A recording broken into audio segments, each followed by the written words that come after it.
비가 왔습니다. 우리와 같은 박수 부탁드립니다. 박수 한번 할까요? 물 보는 사람도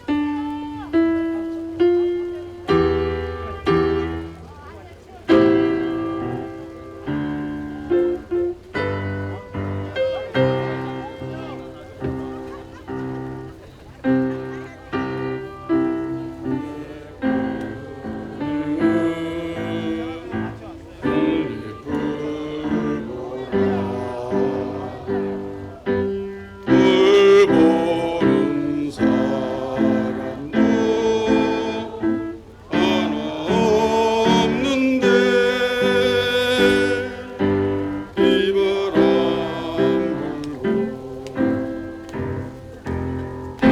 비바람 불고 눈부라져도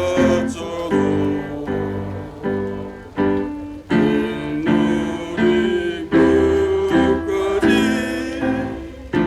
한껏 부르다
뜨거운 박수 부탁드립니다. 네, 감사합니다.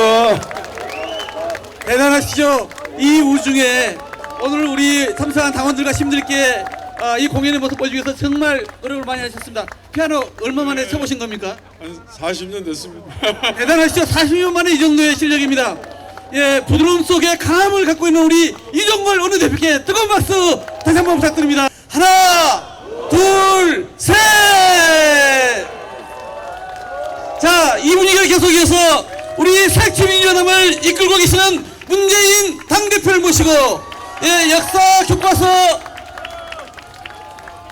국정화를 반드시 막아내고 상식이 바로 서는 대한민국을 우리가 지켜내자는 말씀을 청해 듣겠습니다. 뜨거운 박수로 모셔주시기 바랍니다.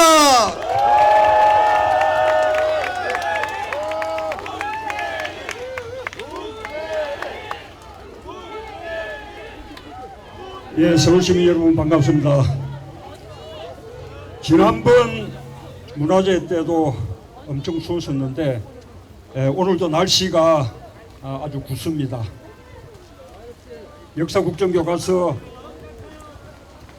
제작이 위해서 우리에게 더 뜨거운 열정을 요구하는 것 같습니다. 시민 여러분, 자유민주주의 국가에서 있을 수 없는 일이 지금 21세기 대한민국에서 벌어지고 있습니다. 자유민주주의 국가에서 역사 국정교과서 하는 나라 있습니까? 어떤 나라들이 역사 국정교과서 했습니까? 나치 독일, 군국주의 일본, 우리의 유신 독재 정권이 역사 국정교과서를 했습니다. 지금은 어떤 나라가 역사 국정교과서 하고 있습니까? 북한이 하고 있죠. 그래서요, 우리 역사학계에 아주 권위고 원로이신 조광 고려대 명예교수님은 이렇게 말씀하셨습니다. 역사 국정교과서는 북한을 따라하는 종북 교과서다. 여러분 동의하십니까?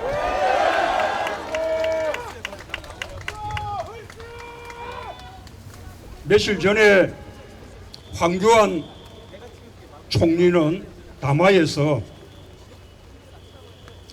우리 검민정 교과서 99.9%가 편향되어 있다고 그렇게 말했습니다.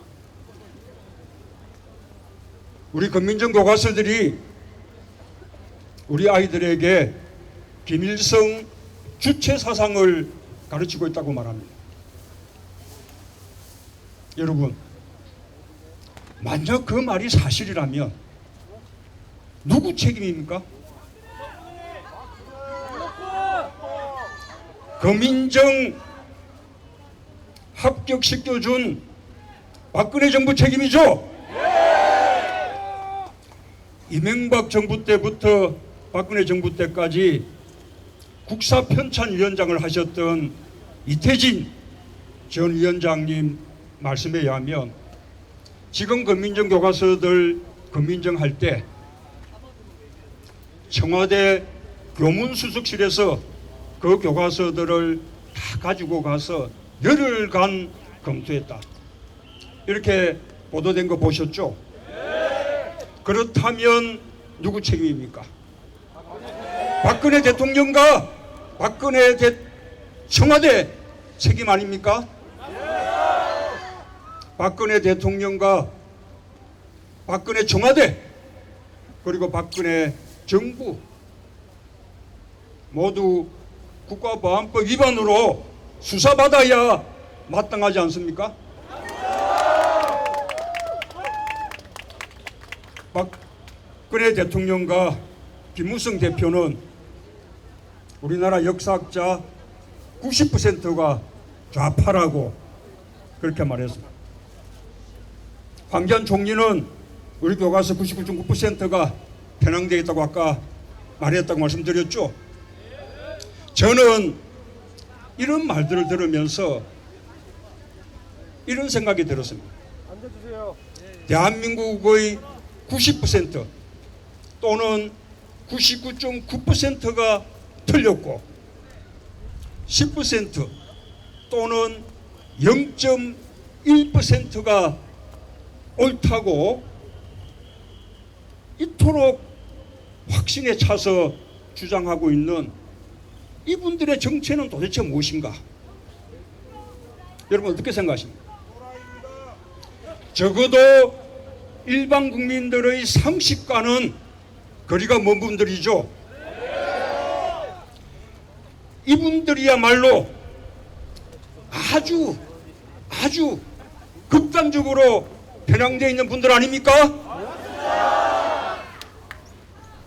저는 박 대통령과 국무총리 그리고 여당 대표의 이런 아주 극단적인 역사관 때문에 지금 21세기 대한민국에서 역사 국정교과서가 강행되고 그 때문에 많은 국민들이 고통받고 있다는 이 현실이 너무나 화가 납니다. 여러분 공감하시죠? 박근혜 대통령은요 어제 통일준비위원회에서 통일의 대벽위에서 국정화해야 한다 그렇게 강조를 했습니다. 저는 그 말을 들으면서 적대적 공생이란 말이 생각났습니다. 만약에 북한이라는 존재가 없다면 새누리당 정권 어떻게 존립할 수 있을까요? 선거 때만 되면 종북몰이 색깔론 벌리고, 이번에 역사 국정교과서도 그렇게 색깔론으로 밀어붙이다가 국민들이 용납하지 않자 지금은 거꾸로 통일을 위해서 국정화가 필요하다고 말합니다.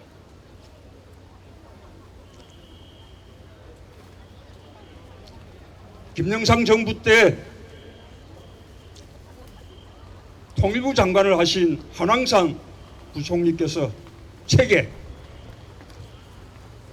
남북 정부는 적대적 공생관계에 있다, 서로를 악마시하면서 그 악마시하는 상대에 의존해서 존립하고 있다, 그렇게 쓰셨습니다.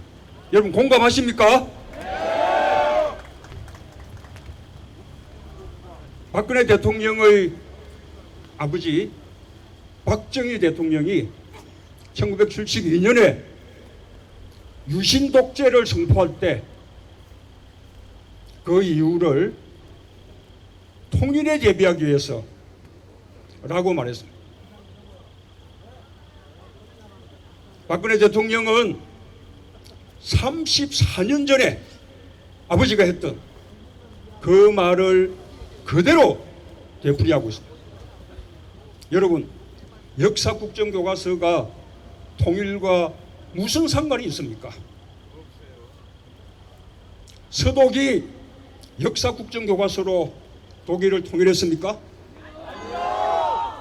오히려 다양하고 자유로운 역사 교육으로 동독보다 우월해서 그 힘으로 독일을 통일했다고 저는 생각하는데, 여러분 동의하십니까? 아까 영상 보셨는데요, 김무성 새누리당 대표는 역사 국정교과서를 역사전쟁이라고 그렇게 말합니다. 보수파가 단결해서 역사전쟁에서 반드시 이겨야 한다, 그렇게 김무성 대표 말했습니다. 섬뜩하지 않습니까? 역사적인 견해가 다르면 토론하고 논쟁하는 것인데 왜 이 사람들은 전쟁이라는 이런 살벌한 말을 하는 것일까요? 여러분 어떻게 생각하십니까? 엊그제 황교안 총리의 담화 속에 그 답이 들어있습니다. 황교안 총리의 담화는 키워드가 두 가지입니다. 하나는 교학사이고 하나가 건국이라는 말입니다. 교학사 교과서는 채택률 제로, 국민들에게서 거부당했던 교과서입니다. 그와 같은 교과서를 국정교과서라는 이름으로 모든 학교에 강제적으로 배포하겠다는 것입니다. 건국은요, 1948년 8월 15일에 대한민국이 건국됐는데 우리 건민정 교과서들이 그것을 건국이라고 하지 않고 정부 수립이라고 기술하고 있으니까 이거 잘못된 것이다. 이것이 바로 대한민국을 폄훼한 것이고 대한민국의 정통성을 부정한 것이다. 그래서 1948년 8월 15일을 대한민국의 건국일로 인정해서 그날을 건국절로 대대적으로 기념해야 한다.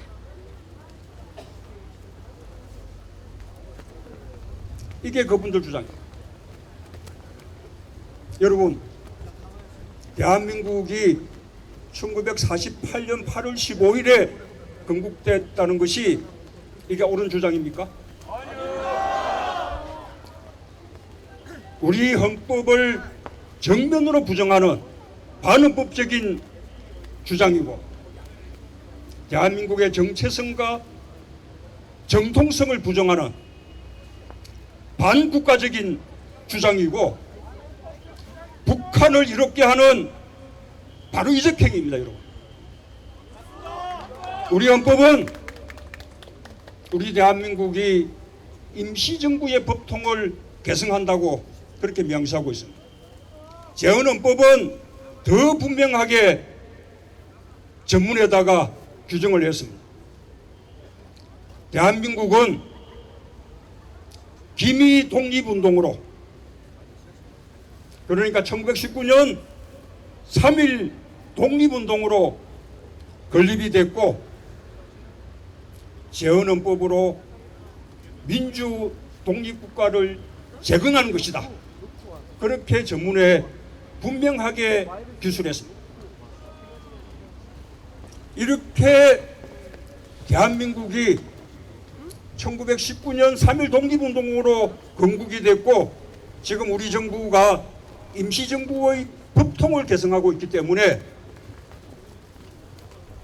대한민국의 영역은 한반도 전역에 걸치게 되는 것이고 또 우리 대한민국이 한반도 유일한 합법적이고 정통적인 정부가 되는 것입니다. 그 정통성을 주장하기 위해서 우리는 대한민국이라는 임시정부의 국호를 그대로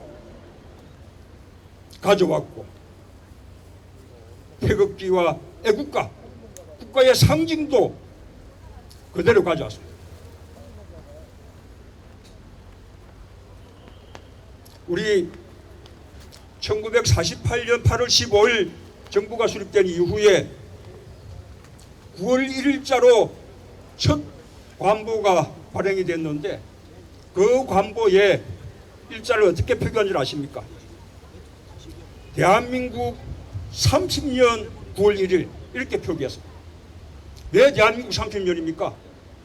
1919년에 대한민국이 건국됐기 때문에 1948년은 대한민국 30년이 되는 것입니다. 그런데 만약에 대한민국이 1948년 8월 15일에 건국됐다면 어떻게 대한민국이 한반도 유일한 합법정부라고 그 정통성을 주장할 수 있겠습니까? 해방 이후에 남과 북이 각기 다른 나라를 건국했다면 국제법적으로 어떻게 우리가 유일한 합법정부가 되는 것입니까? 어떻게 북한을 우리 영토의 일부에서 정부를 참칭하는 반국가 단체다 이렇게 말할 수 있겠습니까? 지금 우리 정부는 일본 자위대가 북한에 진입할 때 반드시 우리 정부의 사전 동의를 받아야 한다 이렇게 요구하고 있습니다. 만약에 대한민국이 한반도 유일의 정통성 있는 합법정부이고 북한까지 우리 영토이다 라고 우리가 주장할 수 없다면 우리가 어떻게 자위대가 북한에 진입할 때 우리의 사전 동의를 받아야 한다 이렇게 주장할 수 있겠습니까? 그러니 1948년 8월 15일에 대한민국이 건국됐다는 주장은 그야말로 반헌법적이고 반국가적이고 그리고 북한을 이롭게 하는 이적행위인 것입니다. 용납할 수 있습니까? 그런데요, 왜 이 사람들은 그럼에도 불구하고 48년 8월 15일에 대한민국이 건국됐다고 주장하는 것일까요? 황제한 총리가 건국을 처음 말한 것이 아닙니다. 지난번 박근혜 대통령도 8.15 광복절 경축사에서 광복 70주년이자 건국 67주년이라고 1948년에 건국을 주장했습니다. 공개적으로. 만약에 48년도에 대한민국이 건국됐다면 일제식민지배 그리고 그때 있었던 친일 행위들 모두 대한민국 이전의 일들이 되고 맙니다. 대한민국이 1919년 3.1 독립운동으로 건국됐다면 일제 때 했었던 친일 행위들은 대한민국에 대한 반역행위. 사실 우리가 해방 이후에 민족 정기를 바로 세웠다면 처벌받아서야 할 사람들이고 설령 처벌받지 않더라도 우리 민족 앞에 사죄해야 될 그런 사람들이었습니다. 그런데 이 사람들이 해방 이후에 반공이라는 탈을 쓰고 다시 득세했습니다. 48년도에 대한민국이 건국됐다면 이 친일 부역배들이 대한민국을 건국한 주역이 되고 대한민국을 건국한 공로자들이 되는 것입니다. 이렇게 자신의 선대들의 친일 행위를 세탁하고 대한민국 건국의 주역이고 유공자다 이런 주장을 하기 위해서 지금 역사국정교과서 밀어붙이고 있는 것입니다. 이것이 1948년 8월 15일에 건국을 주장하는 그 숨은 이유입니다. 여러분 용납할 수 있겠습니까? 다 함께 막아야죠. 우리 당은 지금까지 역사국정교과서에 대해서 옳은 입장을 지켜왔고 또 홍보전에서 승리했다고 자부합니다. 거의 모든 역사학자들 그리고 교사들 우리와 입장을 같이 했고 압도적으로 많은 국민들께서 우리 입장을 지지해 주셨습니다. 전국적으로 110만 명이 넘는 국민들이 반대 서명에 참여해 주셨고 무려 32만 명이 넘는 국민들이 정부에 반대 의견을 제출해 주셨습니다. 국정화고시 강행 이후에 반대 여론이 더 늘어났다라는 보도도 보셨죠? 그러나 우리 당이 힘이 약해서 정부의 국정화고시 강행 막아내지 못했습니다. 국민들께 송구스럽습니다. 그러나 고시 강행 끝이 아닙니다. 역사국정교과서 저지운동, 저지투쟁 이제부터가 시작입니다. 우리 당은 다시 신발끈 조여 매겠습니다. 그리고 국민들 속으로 들어가겠습니다. 국민들과 함께 싸우겠습니다. 서울시민 여러분, 우리에게 힘을 주십시오. 서울시민들께서 우리에게 힘을 주신다면, 함께 주신다면 우리는 반드시 이길 수 있습니다. 반드시 이기는 모습을 보여드리겠습니다. 서울시민들과 함께 끝까지 이겨내겠습니다. 감사합니다.